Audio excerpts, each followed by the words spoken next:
أستاذ أحمد. مساء الخير يا سيادة اللواء. أستاذ أحمد. سيادة اللواء. أيوه. أنا سامع حضرتك سامعني كويس؟ أنا سامع كويس والله. طيب والله يا سيادة اللواء، أنا كنت في البداية عايز أسأل يا سيادة اللواء ماذا يحدث في ليبيا الآن؟ البعض لا يفهم ما يحدث في ليبيا الآن. البعض ما لا يعرف ما يحدث في ليبيا الآن، هذه قضية طبعا، ولكن ما يحدث في ليبيا هو حملة على الإرهاب. طبعا عارف أن الليبيون قاموا بثورة ليسعدوا وليهنوا بحياتهم. أكيد طبعا. ولكن للأسف بعد ما وضعت الحرب أوزارها كانت شعب بين القذافي، خلاص اعتقد الناس أنهم تحولوا إلى جنة الله على أرضه. تمام. ولكن للأسف أن ما حدث خلال 3 سنوات هو تسلط الإرهابيون على ليبيا. تمام. وبالتالي أصبحت المدن الليبية وقراها ونزوعها حتى طبعا تتعرض لغارات متتالية باستمرار لقتل الناس الأبرياء. عملية كرامة ليبيا التي أطلقتها سيادتكم سيادة اللواء، من انضم لها حتى الآن؟ يعني كم نسبة القوات التي انضمت إليكم؟ القوات اللي انضمت إلينا تكاد تكون 70,000 يعني. 70,000 حتى هذه اللحظة طبعا. تمام يا فندم. هل تمتلكم الطائرات؟ يعني هل سلاح الجو انضم إليكم؟ سلاح البحرية؟ أنواع الأسلحة التي نعم، سلاح الجو وسلاح البحرية وسلاح الدفاع الجوي. تمام. وبالطبع القوات البرية في مقدمة الأمور. تمام. البعض يذكر أن ما قمت به سيادتكم هذا انقلابا عسكريا وهذا سقوط على الشرعية، فما ردك على ذلك يا سيادة اللواء؟ ردي على هذا هو ما نشر اليوم على البلاغ الذي تقدمنا به اليوم، وهو ثالث يعني بيان أنه شارح لنفسه، لا يحتاج مني إلى شرح أكثر من ذلك. تمام. أننا سلمنا. نعم تفضل. نحن شكل المجلس العسكري بالتأكيد، واتخذ قرارا بتسليم السلطة إلى المدنيين، إلى مجلس القضاء الأعلى، والذي بدوره سيكلف يعني مجلس رئاسة، ثم مجلس الرئاسة سيكلف رئيس وزراء، مجلس الرئاسة مؤقت طبعا. تمام. مجلس يعني ورئيس وزراء مؤقت، أو تكليف يعني تشكيل وزارة خارطة الطريق كي تحل أزمة ليبيا. نعم، خارطة الطريق كي تحل أزمة ليبيا، يعني حضرتك وضعتم خارطة للطريق. بالضبط، هذه هي الحقيقة. نعم. تمام. البعض يذكر أنك من نظام القذافي وأنصار القذافي، بماذا ترد على هذه الأقاويل سيدي والله أنا طبعا لا شك أنني كنت يعني في ثورة 17 فبراير. لا يعني الثورة ما زاد عليها تقريبا 42 سنة يعني.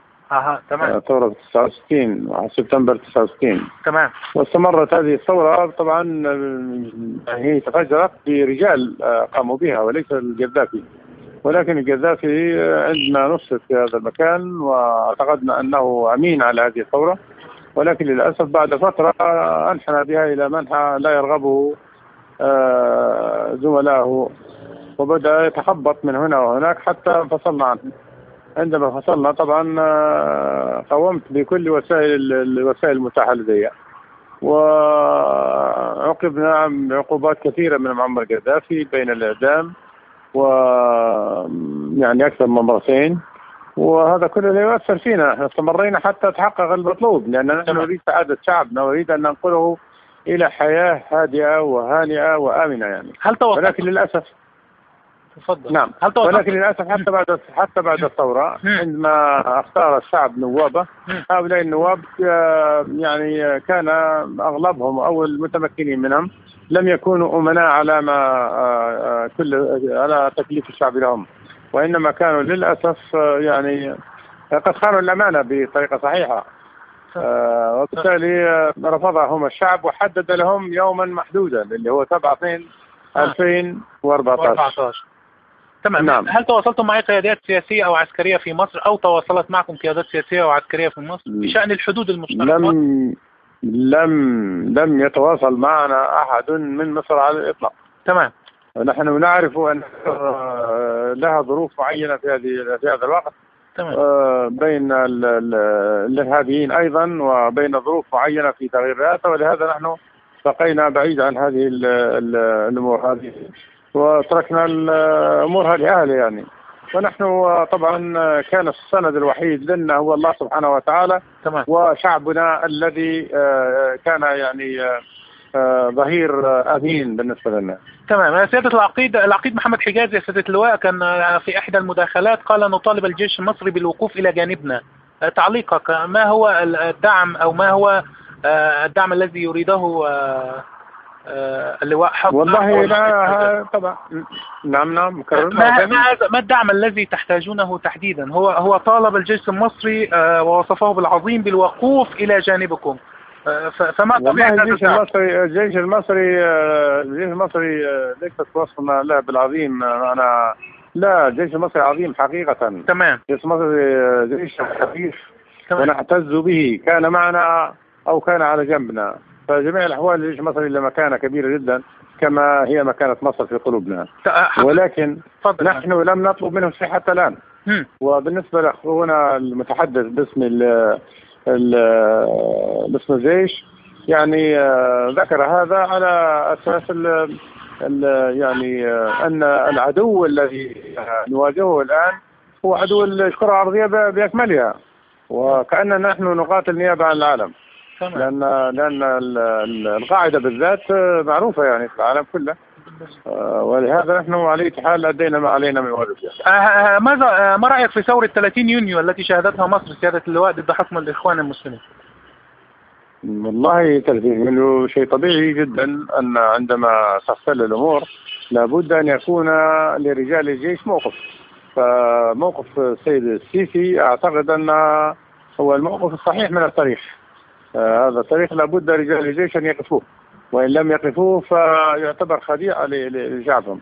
فوقفتها هي وقفة عز، هي أعطتنا أيضا حافز نحن كأن نتقدم الصفوف ونواجه خصمنا المحلي الموجود عندنا يعني. طب سيادة اللواء، أنتم الآن على أعتاب بناء جيش جديد، هل ستستعينوا بجيوش عربية في بناء الجيش الليبي الجديد كالجيش المصري أو أي جيش آخر؟ بالتأكيد يعني، بالتأكيد عندما الأمور ترتب وتزاح كافة المشاكل الموجودة تحت رضنا الآن، بالتأكيد يعاد تنظيم الجيش تنظيما جديدا يكفل فيه كرامة الجندي الليبي وعزته، وتدريبه تدريبا جيدا، وتمكينه بأسلحة حديثة، لأن إمكانياتنا بالتأكيد الإمكانيات جيدة جدا. وبالتالي من حقنا أن نبني جيش قوي يكون على جانب مصر داعما له وظهيرا أمينا بالنسبة له وقويا إن شاء الله. هل تواصلت مع الغرب أو نسقت مع دول غربية يا سادة اللواء، وخصوصا السيد علي زيدان رئيس الوزراء السابق كان طالب بدعم من المجتمع الدولي؟ هل نسقتم مع الغرب في عملياتكم ضد الإرهاب؟ لا لا لا لا طبعا أنا لدي مجموعة أصدقاء في العالم، وبالتالي هم يعرفوا واجباتهم عندما تبدأ عندما بدأنا، وبالتالي نحن ممنونين من الاتصالات اللي تمت والواجبات اللي قاموا بتأديتها. نحن فخورين بهم، وأيضا من هذا المقطع نرسل لهم ألف تحية لمواقفهم النبيلة مع شعبهم ومع جيشهم.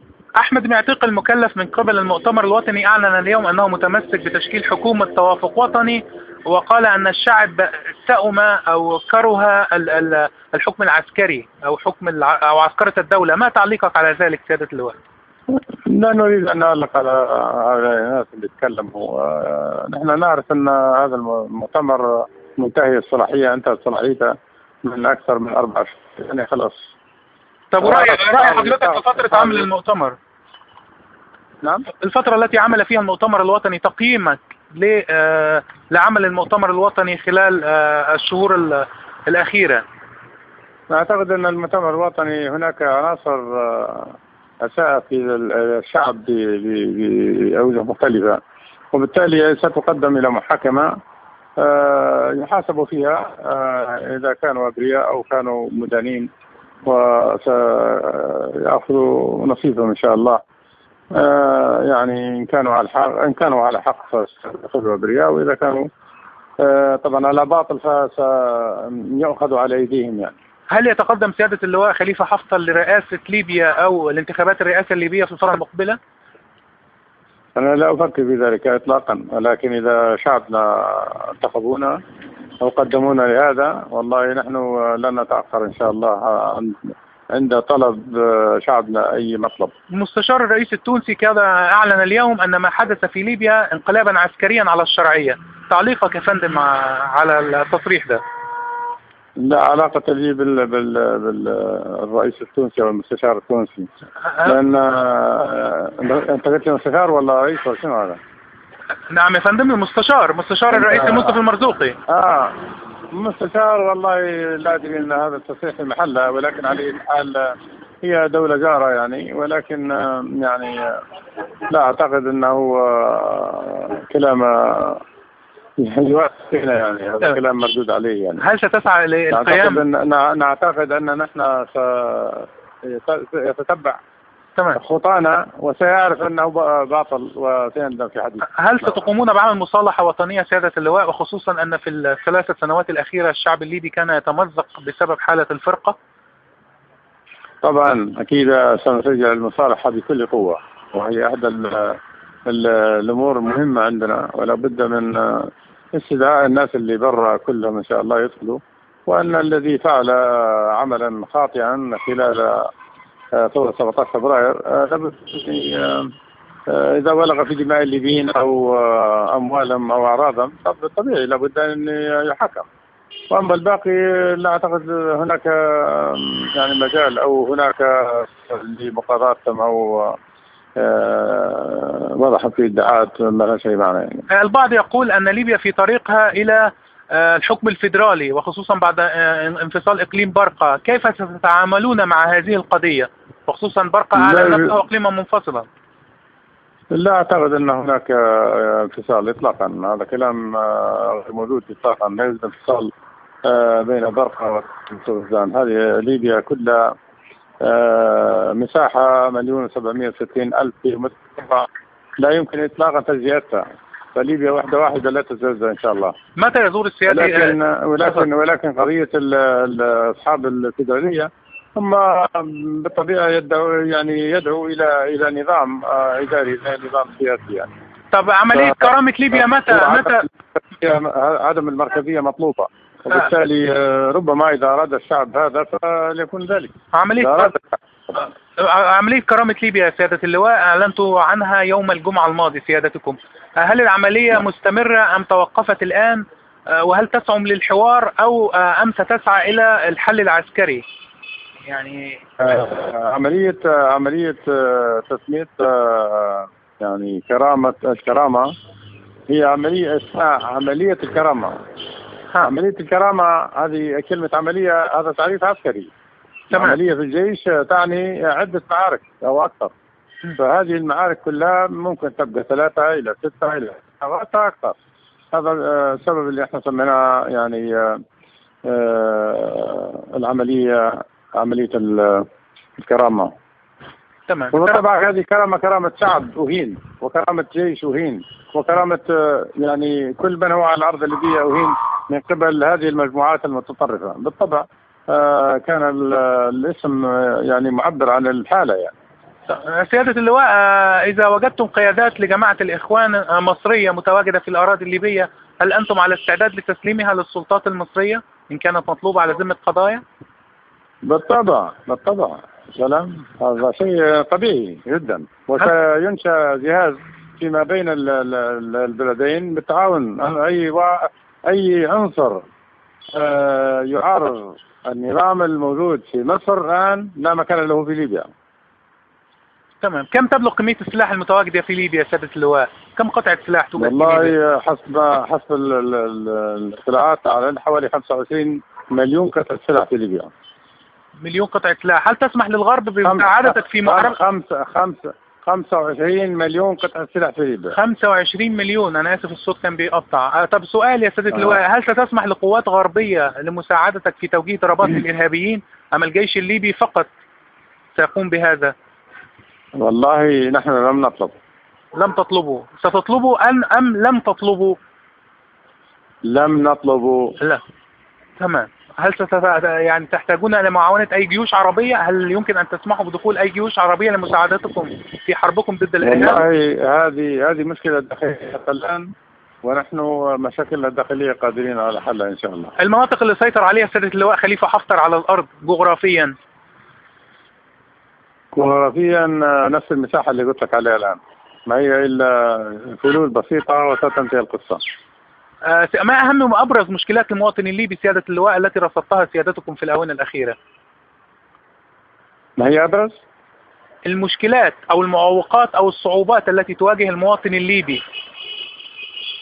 والله يا أخي المواطن الليبي كلها صعوبات، ولماذا نحن دخلنا في هذه القصة في مواجهة الإرهاب إلا من الصعوبات المكدسة والتي وضعها الإرهاب أمامه، وكذلك عجز المؤتمر عن القيام بأي شيء يقدم للشعب، كذلك الحكومة كلها خصومات فيما بينهم، وبالتالي نحن لا يجب أن نكون رهينا لخصوماتهم وضياع مصلحة الشعب الليبي. مصلحة الشعب الليبي عندنا أولى كل شيء، يعني الأولوية الأولى. يعني سيادة اللواء، هل واشنطن كانت تدعم الإسلاميين أو المتطرفين من وجهة نظرك في ليبيا، وخصوصا أن السفيرة الأمريكية جلست مع السيد عبد الحكيم بالحاج رئيس حزب الوطن من قبل؟ يعني لا معنى لهذا، يعني لا أعتقد أن هذا الجلوس يشكل شيء يعني. لا أعتقد أن هذا جلوس السيدة السفيرة مع بالحاج يؤثر في يعني في أثر شيء ويكون له أمر عملي، لأن ما أعتقد أن أمريكا التي تقاتل الإرهاب في جميع أنحاء العالم أن هناك لها علاقات بالإرهابيين بعد أن ثبت أن في ليبيا إرهاب حقيقي. سيادة اللواء، هل هناك شخصيات مرشحة لتولي رئاسة الحكومة في الفترة القادمة، خصوصا أنه تردد اسم السيد مصطفى عبد الجليل؟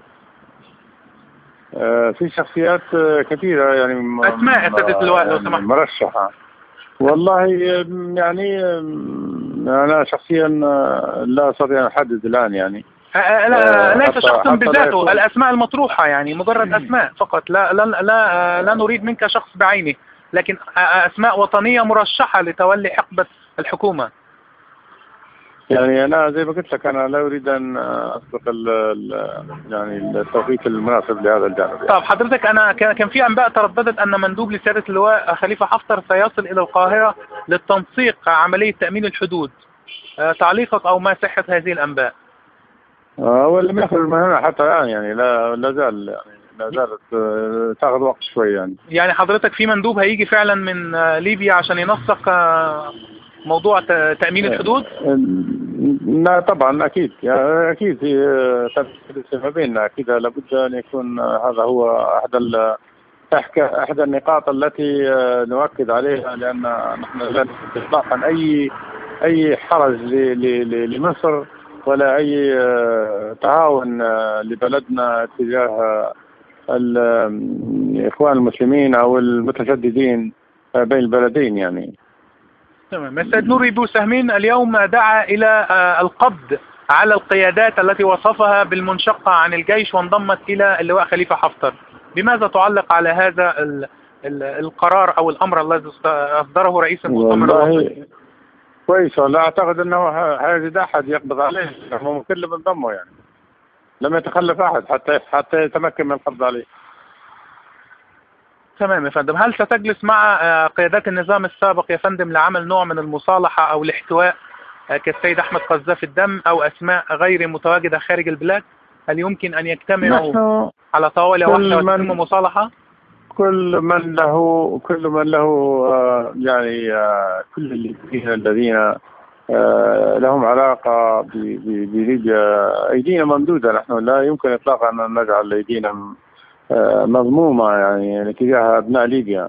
هؤلاء ليبيون يعني وحقهم أن يرجعوا إلى بلدهم وأن يواجهوا الحقيقة. كانوا خاطئين فيأخذوا على أيديهم، وكانوا مصلحين أهلا وسهلا به.